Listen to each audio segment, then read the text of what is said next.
Mungu aliyependa kwa wema wake mkuu kuwakomboa wanadamu kwa kuzaliwa kwake mwanaye na Bikira Maria mtakatifu, apende kuwastawisha kwa baraka yake.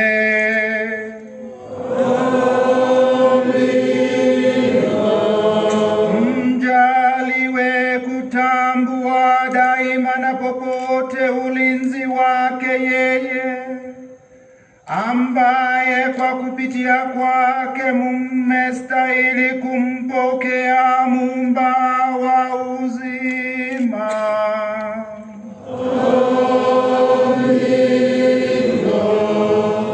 Ninyi mliokusanyika leo kwa moyo wa ibada, mjaliwe kurudi mkiwa na mapaji ya furaha za kiroho na tuzo za mbinguni.